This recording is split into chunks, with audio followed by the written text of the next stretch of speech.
Hi guys, welcome to my vlog. So karon i-vlog na ako guys ang akong mga tulips guys nga gipalit guys so narao. So ibalin ako sa mga pot guys. Ibalin ako sa mga pot. So mahilig kog tulips so naatlan lang guys nga nay tulip karon guys na malit ko tapos i-transfer na ako sa dire. So guys so namulak na gud siya guys. So nabulak na jud siya taas na.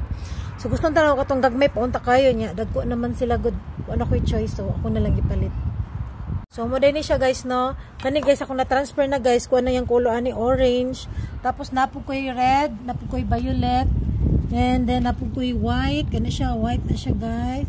Tapos, nasad ko yellow. Ah, naraya, yellow guys. O, yellow.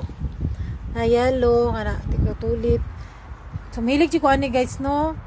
Nindot kayo siya guys, kung magdungan dyan siya tanan o ganang bulak guys. Baganahan dyan kayo kung ani niya guys. So, ako ipakita ko niya guys ha, pag mahuman akong tanong. So, ang oras din sa mga kay alas 6 sa gabi eh. So, ang adlaw na mo guys, pwede pang taas guys, oh.